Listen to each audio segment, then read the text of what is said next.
They tried to teach me to be quiet, not to ask, not to interrupt. They wanted to force me to follow the rules, to fit in, to not stand out. And let's be clear about this. Many times, society, culture, traditions, and sadly, even family, are the first to try to muzzle you the moment you dare to confess your dreams at the dinner table. Someone always shows up. The uncle who says, "That's for rich people." The brother who blurts out, "That person will never notice you." The teacher who makes fun of your presentation. I learned something very early on. For the frustrated, any attempt to explore your abilities automatically turns you into an arrogant person, a dreamer, an idealist. What they're really telling you is this: shut up, stay where you are, don't try to leave the flock.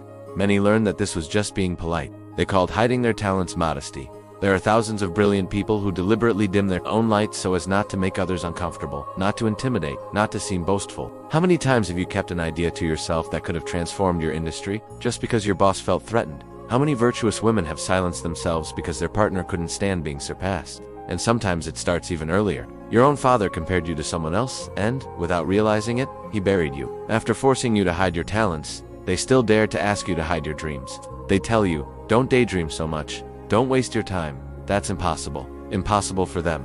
Not for you, because they don't have your drive, your hunger, or your courage.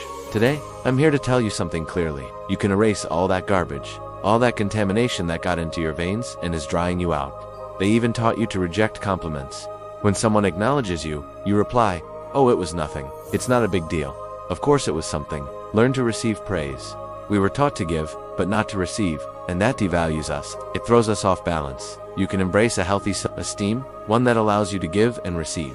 A self-esteem founded on spiritual values, even if those values make society uncomfortable. Because when you understand who you are, when you know your true worth, there's no way to lower your self-esteem. Even if a million people stand on their tiptoes, they can't reach you. Not knowing how to receive also prevents you from knowing how to give. I don't want you to be ashamed of celebrating your triumphs anymore, of recognizing your talents.